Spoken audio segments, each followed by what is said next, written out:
guys, I'm Chris. And I'm Louise. We're the ukulele teachers. We're just going to tell you a little bit about tuning your ukuleles. This is something that some people have trouble with. They've never played an instrument before, but it's pretty simple. So we have 4 strings on the ukulele like this.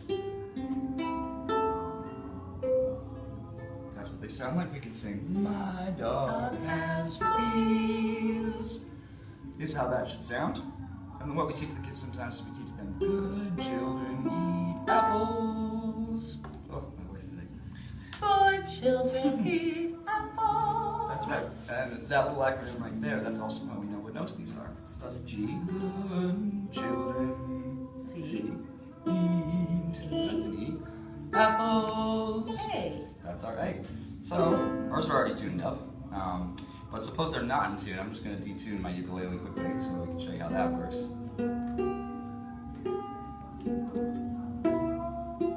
If you let them sit for a few hours or a couple of days, they're going to sound like this. Especially when they're brand new. So that is not how it's supposed to sound. Good. Nope. So how are we going to tune this? Well, we can do a couple of different things. We can use what's called the reference pitch. If you have a piano, or you can find usually a tuner online that will give you a pitch. So just Google ukulele tuner on your iPhone or your iPad or your computer. That's right. And we know the top note is G. We can use this pitch pipe here. There's one. So I'm going to play a G.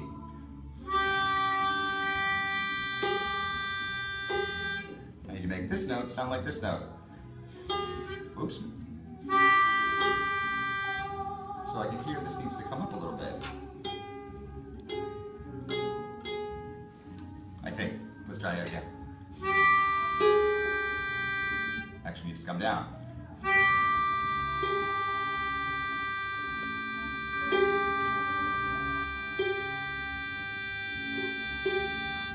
There we go. And don't get frustrated at home. Tuning is the hardest part of playing the ukulele, so just keep trying over and over until it sounds right.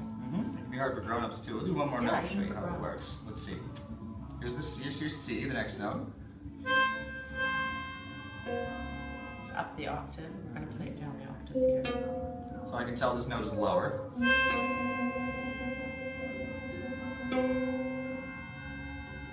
can play it down the octave next to it too.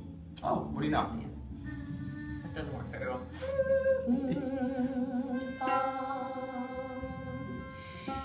You can also buy the 4-tone ukulele pitch pipe, which is about $4.50 at Strike Up the Band too. That's another option. Or you can get one of these. This is a snark. These are little tuning devices that you can actually use to tune pretty much anything. If you want to get a little closer look at that, we'll turn it on. So watch this. We just clip it right on the top after turning it on, and then we play, and it has a little meter here. So right now it says G. We want to try and get it in there on the green one. See the line in the middle? There. So right now it's yellow, so it needs to come down just a little bit. There we go. And then C. There it is. Ah, okay, this is a good example of what's happening right here. So watch this. If I play that string, it says F. So F isn't the note we want at all. We want E. So what do we do then? Well, we make this little diagram. Here are all the notes that you might see on a tuner like that in order. And as you can see, they're going up. So C, C sharp, D, D sharp, E, F. F is above E, and E is the note we want. So that means our note is too high, so we have to go down. So we use our ears. We figure out whether the note's getting higher or lower. And now it says E. Let's do that with the last one too. This one says G sharp. So we know good children eat apples. This is where it's supposed to be. Apples, that's A. Here's A right here, above G sharp, so that needs to come up.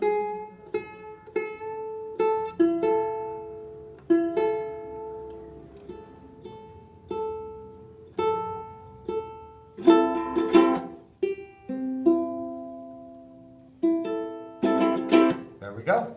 So hopefully that helped, guys. We can send out a picture of this too. And it can still be a little confusing, but you know, that should pretty much get you through it there. That's Let's see if we can sing our song, then we'll know if it's in tune. Good children eat apples. So we know it's in tune. That's how you know. So just keep tuning it every day. The more you tune your ukulele, the more it will stay in tune. So don't get frustrated, but it's no sense practicing unless you're in tune first. So practice tuning, that's an actual part of practicing. Now let's just recap super quickly what we learned today. I'm just gonna run over. We learned a brand new chord, the lazy F. Last week we learned C, and we handed out stickers today, and we gave you a green sticker for the C chord, which I'm going to play with my third finger. 1, 2, 3 on the green. And there's my C chord. And then today we learned a brand new chord, and it's called the lazy F because it's half of an F chord, and that's on the red dot that we gave you guys today. And I'm going to play that one with my pointer finger. So it tells me my first finger. And there's your two chords. So what you can practice this week is going back and forth from C, 2, 3. Play it 4 times each and back to F. And F, 2, 3, 4. And can you go back and just practice going back and forth. I'd rather you go slowly and do it right. We also learned to put our thumb halfway down the middle. So that way we've got a loosey-goosey hand and we can reach. So it's not plunky. That's plunky. If it sounds like that, maybe you're that'll change your grip a little bit. Make sure the middle of the finger is right on the chord. You don't have to press too hard. You just have to place it right. Or F. So, with a new F chord, we learned a brand new song. And that was Frère Jacques.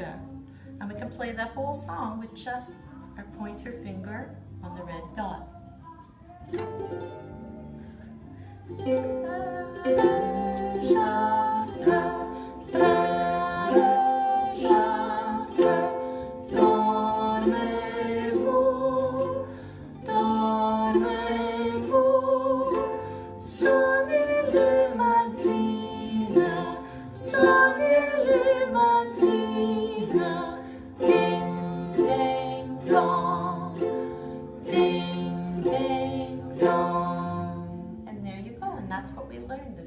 Nothing to it. Nothing to it. Have fun. Practice every day. Even if you just practice tuning and just practice your F chord or row your boat on the C chord like we did last week. And have a wonderful July 4th. We will see you guys next week. See you then.